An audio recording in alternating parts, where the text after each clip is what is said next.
Tool is one of the greatest rock bands ever formed on the planet. Their sound is more than just music. It's primal, tribal, even spiritual. At least that's the way I feel about it. So today we're going to cover everything you guys need to know about Tool.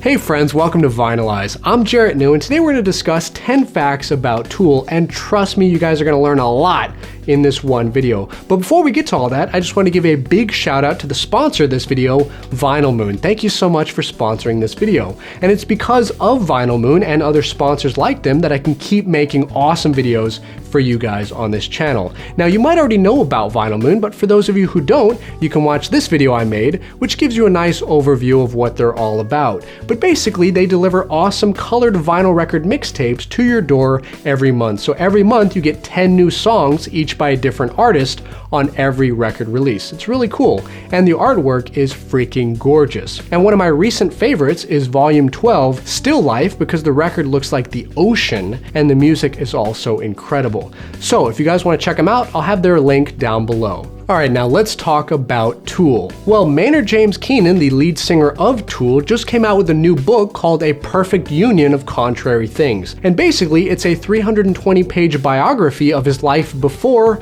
and during his involvement with Tool. So if you guys are big fans of Maynard and want to know how he got started with Tool, I'll have that link down below as well. Now, I just wanted to say that Tool is one of my personal favorite rock bands of all time. In fact, some people have even said that they're more than just a band, but more of a learning experience in mind expansion. And as I've grown up, I've learned to appreciate their music a lot more. And I also like that Tool's sound is very layered and complex, and their lyrics have deeper meaning behind them. So overall, I'd say that they're not just another metal rock band, but rather a prog rock band mixed with intelligent lyrics and an underlying kind of spiritual tone. Basically, Tool's music is the kind of art that requires multiple listening sessions. The more you play it, the more interesting stuff you're usually gonna find. And I've been listening to Tool a lot lately, so that's why I'm making this video. Now, if you guys have any bands or artists that you'd like me to make a video about, drop me a comment down below. Also, if you guys love Tool as much as I do, I just came across an awesome YouTube channel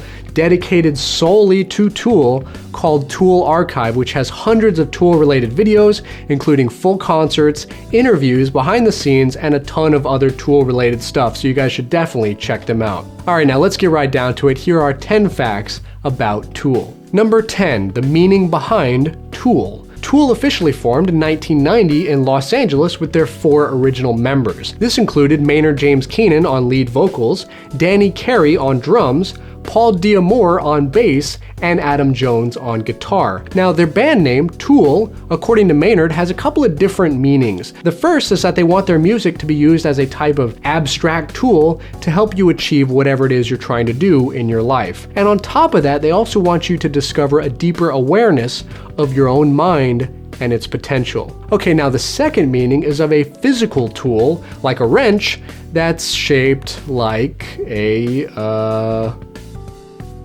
tool. So basically, the name Tool is kind of a play on words, and it shows a sense of duality between their philosophical side and their comedic side. So I think that's kind of cool. Number 9, they're against streaming music. Unlike most popular bands and musicians in today's digital age, Tool, by their own principles, have chosen to stay far away from most music streaming services. So basically, you're not going to be able to find them on iTunes or Spotify. And the reason for this is because the band has said that they don't want their work consumed in random pieces. They would much rather prefer that people listen to their album in its entirety rather than splitting up individual songs and selling them as singles. Now, I do agree with Tool on that point, and that's why I'm always advocating for physical formats like vinyl records and CDs on this channel. Now, as a side note, here's a quick list of the albums and EPs that Tool has released over the years. Undertow, Opiate, Salival, Lateralus, Enema, 10,000 Days, and 72826, which is a demo cassette tape that was released in very limited quantities in 1991. And in my personal collection, I have Undertow, Opiate, and my personal favorite, Lateralus on picture disc vinyl. It is really beautiful to look at. Now, if you guys want to pick up one of these vinyl records for your own personal collections, I'll have the links down below. Number 8. Maynard James Keenan. Now, we've already mentioned Maynard a few times in this video, but I want to talk about him a little more because I think he's a really cool and interesting dude. Originally, he was born as James Herbert Keenan on April 17, 1964 in Ohio. And after high school, he spent some time in the US Army. This is where he became known as Maynard. And then after completing his term of enlistment, he studied art at a college in Grand Rapids, Michigan. This led to him having a job in a pet store where he would design their interiors and layouts. Yes, you heard that right. Maynard James Keenan, the kick-ass lead singer of Tool, worked in a pet store. And because he was so good at his job, he was sent to work at a different pet store out in Los Angeles, but that job didn't quite work out and he was fired. But the good news is that around this time, he decided to focus more on his music, and living in Los Angeles, he quickly made friends with other musicians, most notably Adam Jones, Danny Carey, and Paul D'Amour, who were to become his bandmates in Tool. And then a few years down the road, when Paul left the band, they took newcomer Justin Chancellor on board, and he's been playing with them ever since. Now, when Tool puts on a live show, they are legendary. And what makes these live shows different than other bands is that when Maynard is performing, even though he's the lead singer, he doesn't perform at the front of the stage with a spotlight on him, but rather he prefers singing at the back of the stage and performing in the darkness and the shadows. Basically, Maynard feels more comfortable in these darker places on stage, and that helps him to channel all of his energy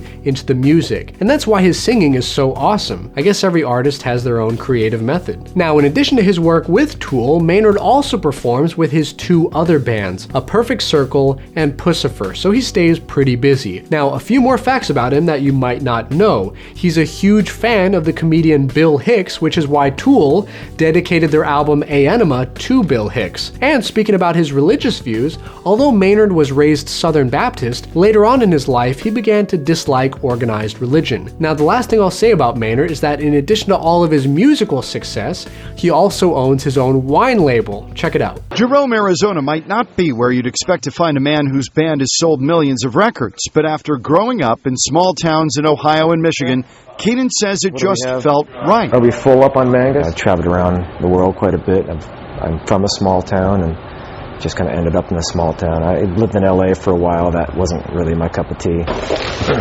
Keenan's not just using his fame or his name to market his wines. He's very hands-on, from planning to bottling and everything in between. I definitely got to get a bottle of that stuff, and then I'll let you guys know if it's any good. Now, if you guys are planning a trip to northern Arizona to visit Maynard at his vineyard, be very careful because he's been known to shoot trespassers and stalkers with a paintball gun.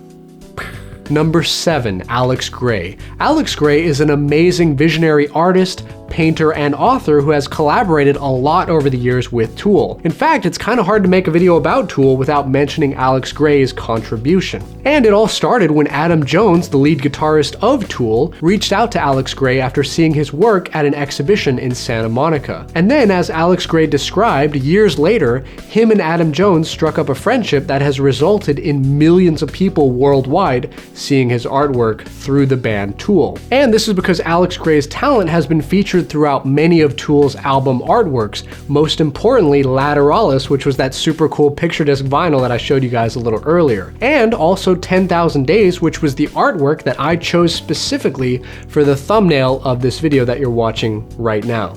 That thumbnail right there. Basically, Alex Grey's artwork and Tool, they go hand in hand. Like I said, Tool isn't just about the music, it's about the artwork, but more importantly, about the messages of personal discovery behind them. And speaking of visionary artwork and personal discovery, Alex Grey has been quoted as saying that art is his religion. And overall, you could say that Alex Grey's philosophy about introspection and personal discovery lines up perfectly with Tool's mindset as well.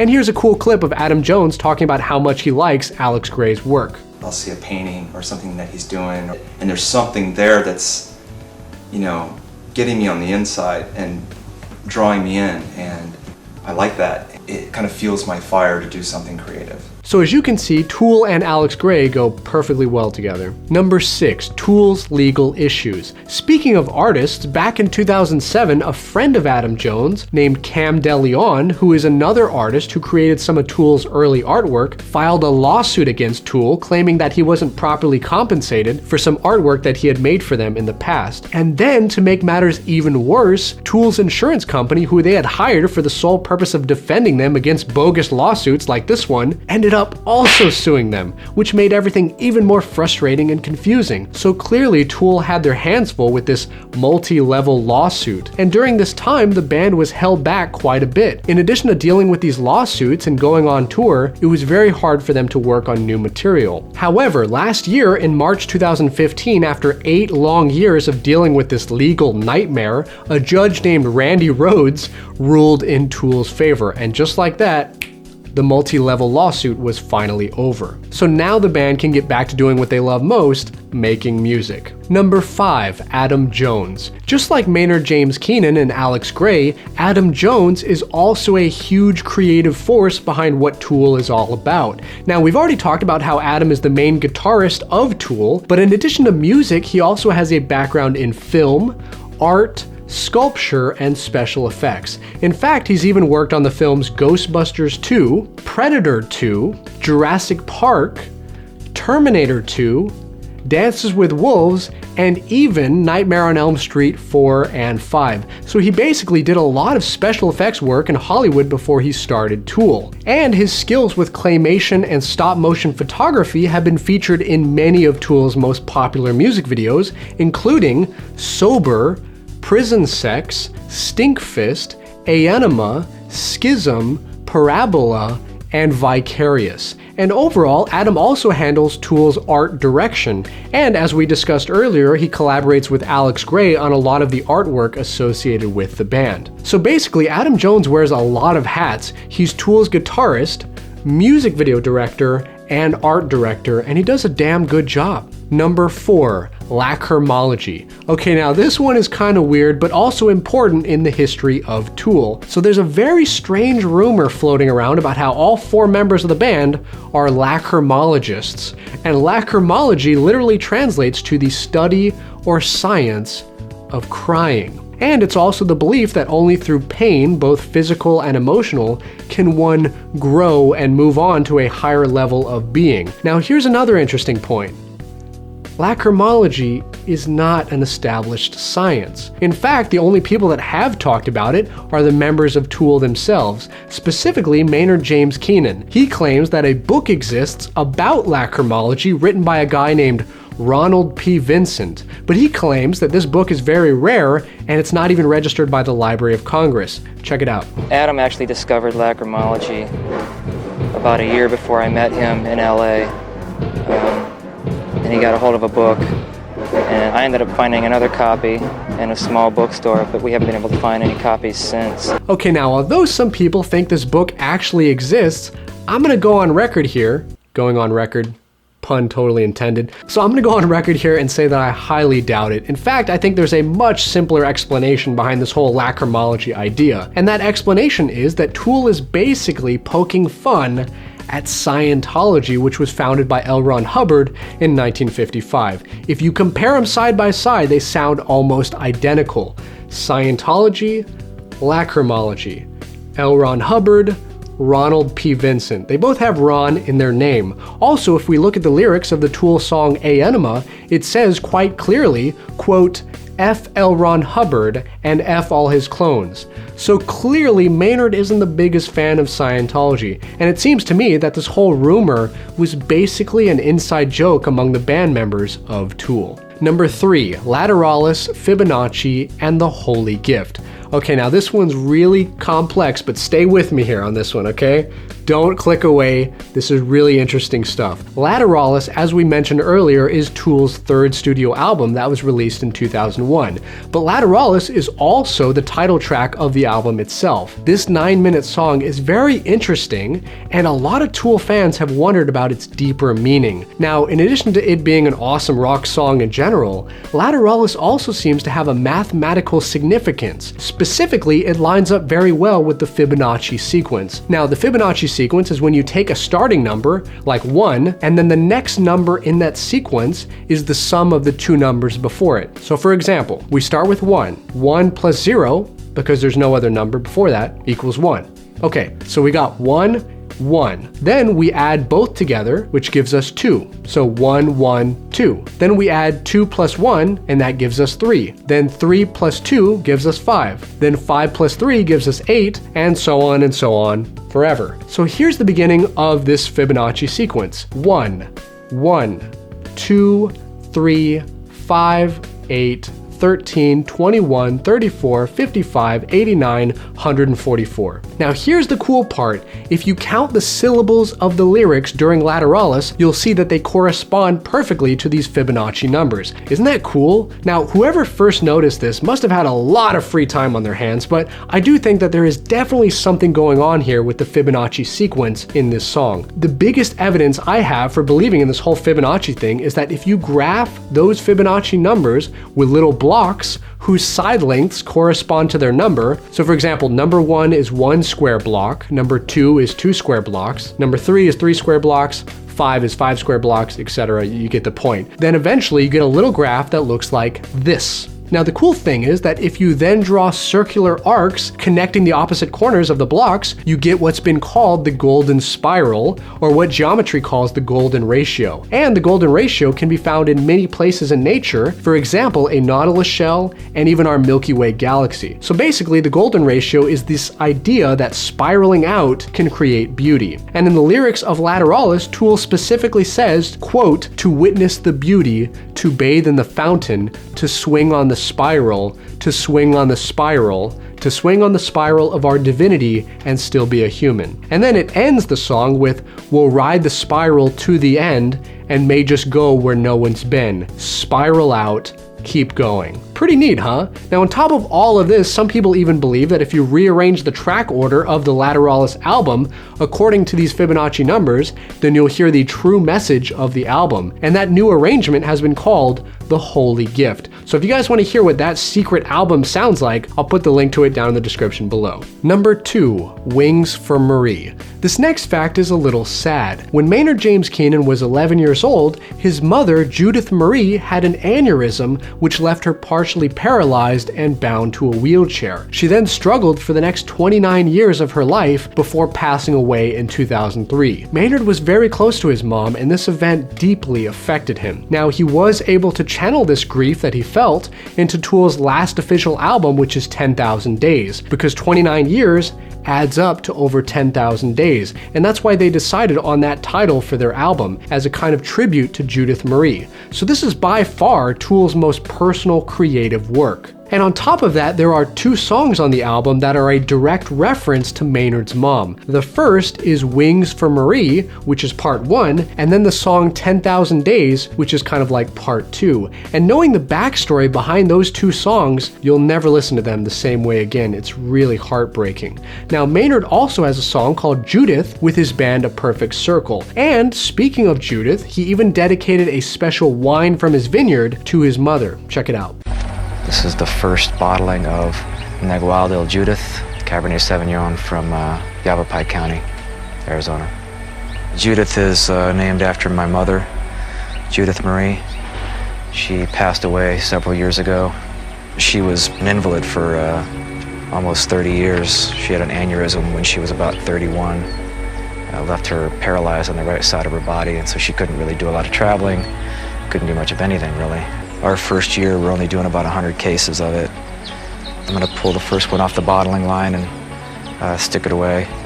I'll probably take the second one and send it to her mother, because she'll want this bottle. Now, if you guys do track down a bottle of that wine, because it's so rare, I'm sure it's gonna be pretty pricey. Number 1, Tool's new album. By far the biggest question on everyone's mind is, when the hell is Tool gonna release a new album? Us Tool fans have been waiting over a decade now for some new songs, but unfortunately, there's nothing. Not an album, not an EP, not even a single, and that really blows. But it's not entirely Tool's fault because the band was tied up in that lawsuit for 8 years, and during that time, Tool wasn't able to work on any new material. But now that that suit is finally over, they should finally have some time to work on new stuff, right? Well, being that Maynard has his new wine business and he keeps going on tour with A Perfect Circle, Pussifer, and Tool itself, he's a very busy guy, and so are the other members of the band. Now, there have been many rumors over the years that a new album was just around the corner, but people have been saying this for years,